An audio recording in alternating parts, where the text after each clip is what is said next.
ამოზეულის დროს ყურადღება მიაქციეთ, რომ დიდხანს ზილეთ, არ დაგეზაროთ, რომ ხო არა, გადაეზილოს ერთი მეორეში რა. იმიტომ რომ ეს ხო სუპი არ არის, ბატონო დავით, რო ჩაასხარო.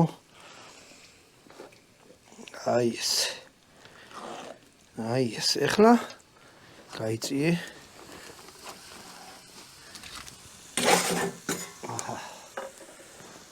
ეხლა ესეც ხახვიც მოიცა.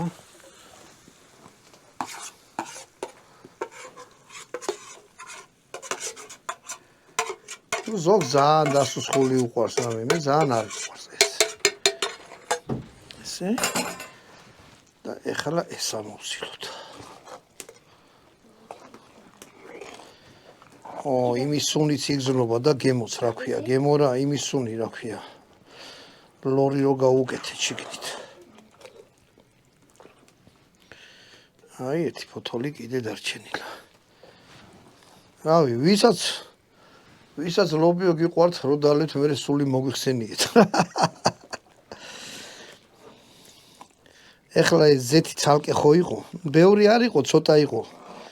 რაშიც მოვისავქენით, რა ქვია. აი ეს, ანუ ახლო მოიტანე.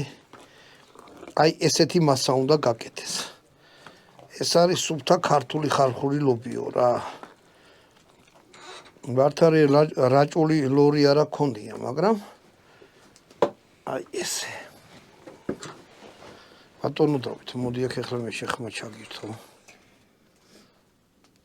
აი ესე. ერთი რაღაც უნდა თქვა რა. ორი